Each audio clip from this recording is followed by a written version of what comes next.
Good morning and good afternoon, everyone. My name is Jessica Narigian, and I am the Associate Product Manager here at Nova Biomedical, and I cover the Anoxomat III portfolio. And today I will be conducting the demo online, as well as is Jamie Rich, our microbiology sales specialist. She's going to be manning the chat. So if you do have any questions throughout the presentation, please put them there. We will try and address the Q&A at the end. If we do not address your question, please rest assured we will be sure to follow up via email and get you the information that you need. For the sake of time, because we have 30 minutes, I will begin now. And I'm going to begin by introducing Nova Biomedical. So Nova Biomedical and Advanced Instruments merged and became one company, and we are the leading developer of scientific and diagnostic instruments, consumables, and services. We're a global leader in both osmolality testing, whole blood biosensor development, and we are one of the world's fastest growing in vitro diagnostic companies. We have a footprint in bioprocessing, clinical, and food and beverage. So as I mentioned, we do have a global reach. So we are available globally in over 120 countries, 13 international subsidiary offices, and we are headquartered in Waltham, Massachusetts, with offices scattered throughout the world. And we also have service support as well throughout the world. On our clinical side, we have a wide variety of instrumentation that touches pretty much every point of the hospital, from osmolality and chemistry to CSF cell counting in hematology. We've got critical care and point of care, outpatient, and then we also have liquid handling verification, and then bacterial cultivation, which is our Anoxomat III, which we will be chatting about today. So for those on the call who I'm sure have worked in the microbiology lab, these are very familiar slides to you. But all in all, I think what it's important here is what is the importance of microbial identification and correct microbial identification. So understanding that consistency and reliability and repeatability are all extremely important when identifying anaerobes. These are just some common anaerobes that are cultivated in the lab. So realistically, it's important to identify them and identify them correctly. And the Anoxomat III is a really great option for that, and we will dive into that. But, as you can see that they can cause serious conditions, and, there are clinically significant bacteria in the presence of comorbidities such as, gastrointestinal surgeries, hematology malignancies, liver failure. And so, it's important to make sure that these patients are diagnosed appropriately and quickly so they can get the appropriate course of treatment and be discharged and recover from whatever illness that they are suffering from. So where the Anoxomat really sits into the workflow is it's got that unmatched flexibility, speed, and accuracy. For those on the call who have worked with other competitors on the market, maybe speed or reliability are not the most, you can't really hang your hat on those. And so with the Anoxomat, you can have one system creating multiple environments, and it really eliminates the cost of multiple systems and consumables. So with that, I'm going to stop sharing my screen. I'm going to switch over to camera mode, and I am going to begin the demonstration. Hi, everybody. So behind me is our Anoxomat III, and here we have a really comprehensive system. These are all of the accessories that are offered with the instrument. So when you purchase the instrument, you've got this really sleek, small footprint instrument that's packed with a lot of great features. Everything behind me is an add-on accessory. And so what's really nice about that is you have the flexibility based on your lab's workflow and protocol to really find a combination that fits your lab's needs. We have a couple of different sets of jar options behind me. On this side, we have our newer called ergonomic jars that come in two sizes. What's nice about these jars is they are space saving, so they fit really nicely together. They have a peanut shape And then what's also really unique about them is they stack together. So when you go to put them in the incubator, they are really nice for space saving. On the other side of the instrument are our standard acrylic jars, two sizes as well, really robust, really reliable, really good for larger capacity workflows. And we also have the smaller jar, which can also do microtiter plates. And so a lot of flexibility depending on what types of anaerobes you're growing and what your lab footprint looks like. For the instrument itself, it can come at standard as one gas and one jar connection. And then we have the ability, as you can see here, up to 4 different jar connections and 3 different gases. Today, the instrument I'm demoing has 1 jar, 1 gas. That's pretty much a standard and typical configuration. However, labs have that flexibility to really broaden that reach with the multiple jars and multiple gases.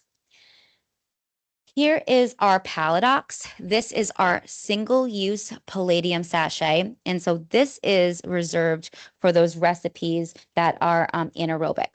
And the reason for that is that palladium is going to suck the residual oxygen out of the jar. So when you run an anaerobic recipe, the jar contents are left with 0.16% oxygen, and then the Paladox does the rest of the job, eliminating it to 0%. So then you've got that anaerobic environment. Standard on the instrument comes with 2 recipes preloaded, and it is our microaerophilic recipe as well as our anaerobic. But there are options to actually create your own recipes, and I'll show you what that program looks like once we dive into the user interface. And then lastly, to my far left is we have a printer available as well as a barcode scanner. And so that comes in handy when you want a bit more traceability with the contents in your jar, what recipe was run at which time, what those gas combination mixtures are in that particular jar. So there's really a workflow accommodation for everybody with this instrument. Like I said, some labs do 1 jar, 1 gas. Some do 3 jar, 2 gas. It all depends. And so Jamie is an excellent resource when you are looking at the Anoxomat and identifying which configuration works best for your lab. She is the person who will be able to really facilitate you through that conversation and pick the best appropriate combination that will help your lab's needs the best.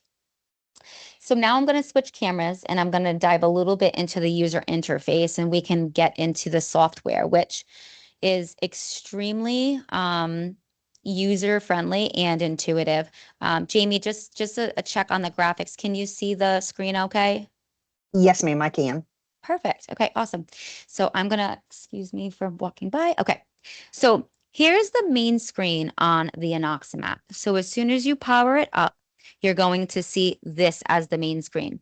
On the far left are the recipes, and on the bottom there are a few of the settings and I'll get into the settings screen. So on the left, as I mentioned, it comes preloaded with microaerophilic and anaerobic.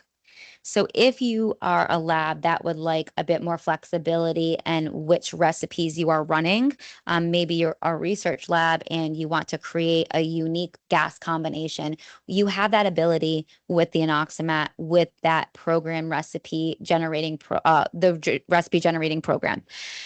What's also really nice is if you're going to do a capnophilic environment, this is where that program recipe comes in handy. So say you purchase it and say you want to create a really unique mixture. So what you're going to do is you're going to go right into this program recipes, and then you're going to click on new recipe. Again, this isn't a requirement. This is something that comes in addition to the instrument, but really, really beneficial for those labs who need that flexibility. So it's as easy as it looks. You're going to name the recipe. I'm going to just put demo just for the sake of the demo. And then we are going to, there we go. And then here, because it only has 1 gas connection, but depending on however many gases, you will have different toggles, and you can actually put the breakdown that you would like. So pretend that there's 3 here. You can just toggle them all, and then you will have the breakdown of what those contents are going to be when that recipe is selected. You can also disable the recipe. So say for a period of time, you want to do a 6-month period in a research study with that particular recipe, but then you don't need it anymore. You can disable it so the users cannot click on it, but it's still stored in the instrument. You can re-engage it at any time, but just keep in mind, you can disable it at any point. And then you can also bypass the catalyst test, which is that paradox. And so we'll get to kind of what those QC checkpoints look like, but just know that you have the ability to create as many as you like. My old demo unit had about 5 pages of stored recipes, and you are still able to create more. So tons of storage and tons of flexibility in how many recipes you can create and save. So I'm going to hop out of that because we don't want to save it. So in a perfect world, if this is a recipe generating program that you purchase and it is loaded on your instrument, when you are about to run that recipe or any recipe for that matter, anything that you save aside from the 2 standard will be under your saved recipes. So for this particular one, there are no program recipes saved, but anything that you create will be stored there. So super intuitive, super easy to get to, very user friendly in terms of navigation. So that's kind of the program recipes. So here for the setup, so I'm going to go into the setup menu, and this is where you've got those certain settings that will be applicable to the lab, and certain ones are actually just applicable to our service team. Very few screens the user needs to live in, which is great. Easy to train, really easy technology to just, it's plug and play pretty much once the gas is hooked up.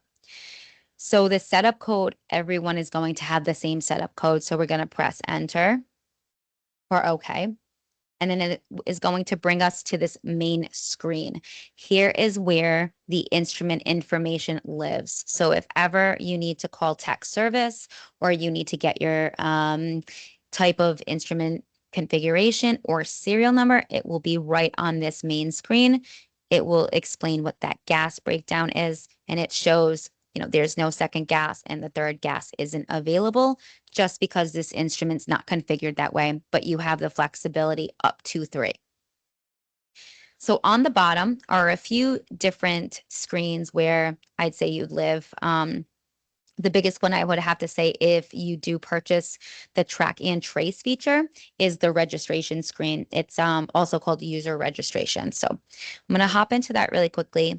And what's really cool about this is you can assign your lab an ID and your department an ID.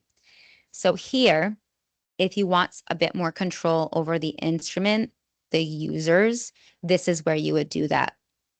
So you've got 2 different options below: jar setup and registered users. For now, I'm going to go into the first one, which is registered users. Here is where, again, not required, but some labs utilize this feature, is where you would create new user profiles for your lab. So if you have 3 shifts running on the Anoxomat and each head technician has their own code, this is where you would do that. Super easy. So if you want to create a user, you just put their name in, and then you would give them a code. So my code will be 19, and I'm going to submit it. We'll add one more. And so now, oh, sorry about that. There we go. Okay. So now you've got all the users on the left. So say Jamie decides to become a lab supervisor and she doesn't need a code anymore and she's in a different department and you want to remove her. So you would simply select the person's name, you hit remove, and it's as simple as that. So it's a very, very, very easy to add, remove. There's no badge scanning. So as long as the technician knows their code, then you're good to go.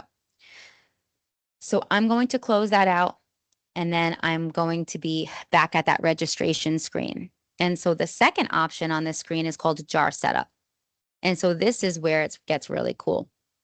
So what you see on this jar setup page, there's a bunch of different options. You can make it each option either required or not. But what's really nice about it is you can put as little or as much information on the printout. So this will all be shown on that printout. So you can do jar ID. Sample ID, those are the ones that I would probably use the most. So jar ID, sample ID, incubation time is another one. And so what that's going to do is that's going to give you the ability to scan the plate. It's going to allow you to scan the jar. So then that way, when it comes time to finish the recipe and the printout occurs, you're going to have everything that you wanted for settings on that printout. You can put it right on the jar, put it in the incubator. So the incubation time, depending on how many days you incubate your plates, you can put 24 hours, 48 hours, so on and so forth. So for this, I'm going to just do incubation time because I don't have a scanner here, but I want to be able to show you what that track and trace looks like. So we'll do that and then we'll close it out and we're going to save it. So in order to get back to the main screen, all you do is hit close again, and then you're on that main screen. So extremely easy in terms of what the users will live in. I would have to say most of the settings in that setup menu are going to be more for the service team than anything. If we're looking here at, oh, that's fine because I didn't do that right. If we're looking here at the bottom, you've got, date, time, machine stats. This is also maybe something that could be helpful. If you're calling into tech service, it'll kind of show anything that failed, what those statistics look like. You can print it out if you need it for any auditing purpose or traceability. Language. This is where you would facilitate and set up the printer if you have one. But really, I'd say the biggest ones are, the date, time, machine stats, and then registration if you have it. But really, once the instrument's set up, it's as easy as selecting the recipe and pressing start. So now we kind of went over the software. We went over the jars and we went over the Paladox and the printer. I'm going to switch screens again and I'm going to show you how easy it is to set up a recipe. Before I do that, I'm going to just show you on here. So microaerophilic is bolded. You're going to select that, and then when we're going to actually press start. Jamie, let me know. I actually might change to this just to show everybody the jar and how I connect. Can you see this different angle? Yes, I can. Okay, perfect. Just so we can have a little bit of a closer view of that. So say we have the plates, and say we have everything that we need in order to get a recipe run. So here you've got your plates, and here you've got the jar of choice. And so you're going to get your plates, you're going to load them in your jar. If you guys can see, perfect. Okay. So if you were to choose the anaerobic recipe, that Paladox, that little sachet, goes right inside this holder in the ergonomic jar. We also have the Petri dish holders that do keep everything organized really nicely. So say we've got all of our plates loaded. In a perfect world, this is full. So, 6 on each side. We're going to close it. We're going to shut the lid. It's going to lock into place. You'll hear a really nice secure snap. So that means everything is on correctly. We're going to get our hose and we're going to connect it to the top of the jar. And then you're going to hear a really nice click in place. You can't move it at all. It's completely secure. It's on there. And so I'm going to switch screens one more time so you guys can see the full angle. Okay. So here's the jar. Here's everything hooked up. And so what you're going to do is we're going to select that microaerophilic and we're going to press start. And then you're going to see everything walk through. And so when we press start, that user code is going to prompt me because I had chosen myself and I put my code in. And so I hit my code, you're going to press start again. And what you're going to see here is the instrument will walk you through a multiple QC check. So what you're going to get is you're going to see that it's going to check the pressure. That's first and foremost. We want to be sure that that pressure gauge in the back of that instrument is secure and it's correct, because without that, it's going to be really difficult. And here is where you're going to get that prompt for the incubation time. And so just for the sake of today, we'll put 48 hours. And we're going to press start again. And it's going to walk you through about a 3-minute cycle for the microaerophilic. It's going to check, and I'm going to walk away from the instrument for a second so it's not super loud, but it's going to check a leak test. It's going to do a seal check.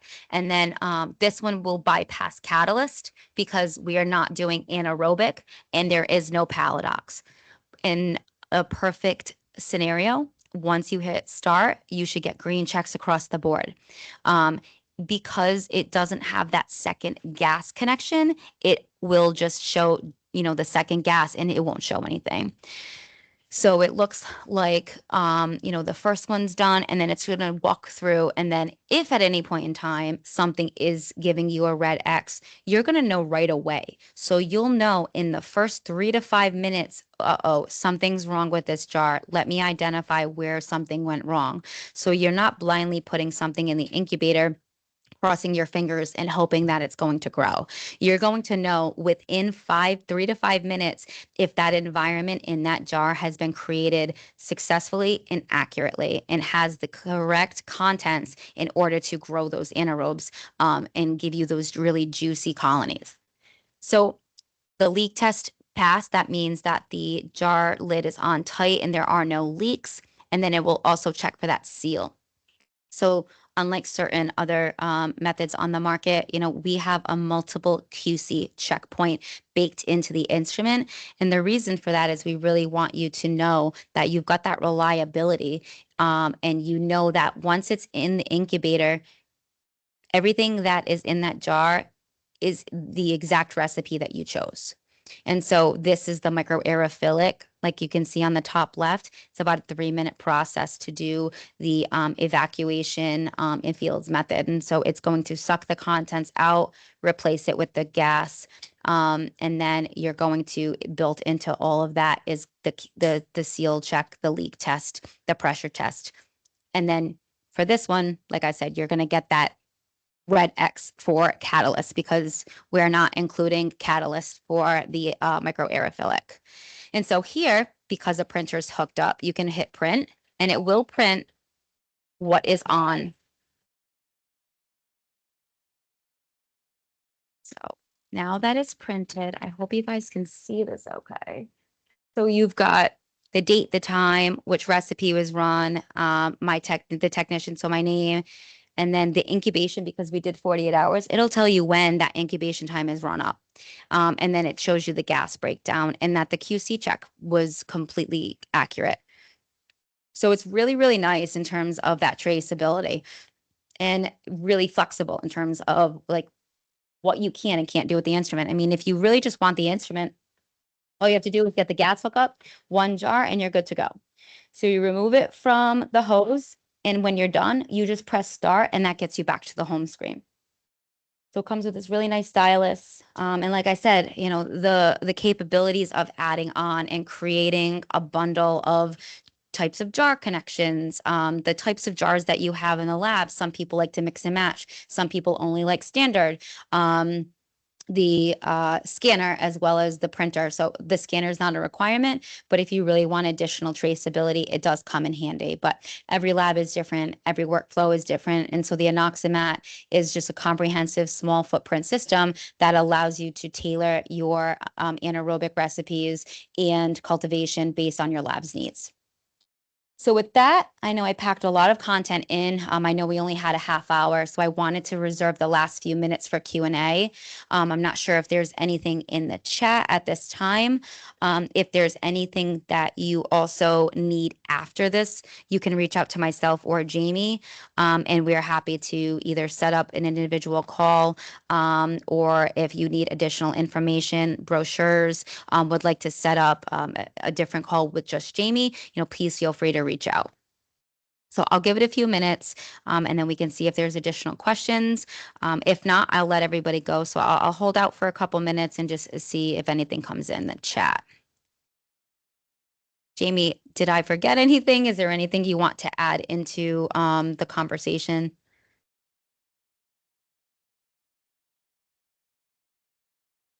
Did we lose Jamie? Kirsten, Maybe. yeah, I think we probably lost him. Oh, no, he's joining back. Yeah. She's joining back. Yeah. I apologize. We have storms here in Oklahoma and my power Oh, keeps going oh out. no. I just asked if you had anything else to add. I wrapped everything up with just a Yeah. few minutes to spare to see if there were any questions. It looks like there's one that says, once the jar is stabilized, can the jar be connected from the machine? Yep, as soon as you get all of the QC checkpoints and the green check marks, it will prompt you that everything is complete and you can remove it from the machine and put it in the incubator. And Layla's asking if there's a process on how to monitor the cycles on the jar.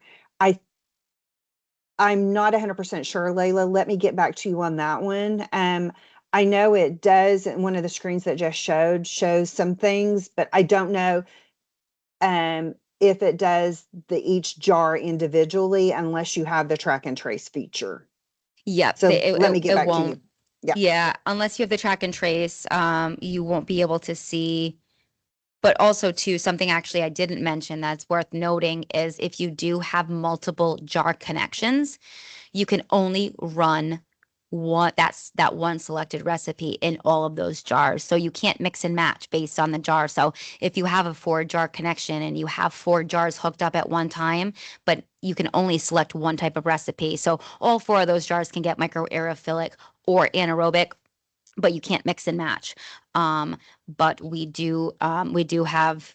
I mean, even so, even if you do need 2 separate runs, it's a 5-minute recipe, so you can just attach the other jars for the other recipe if you need to do one of each.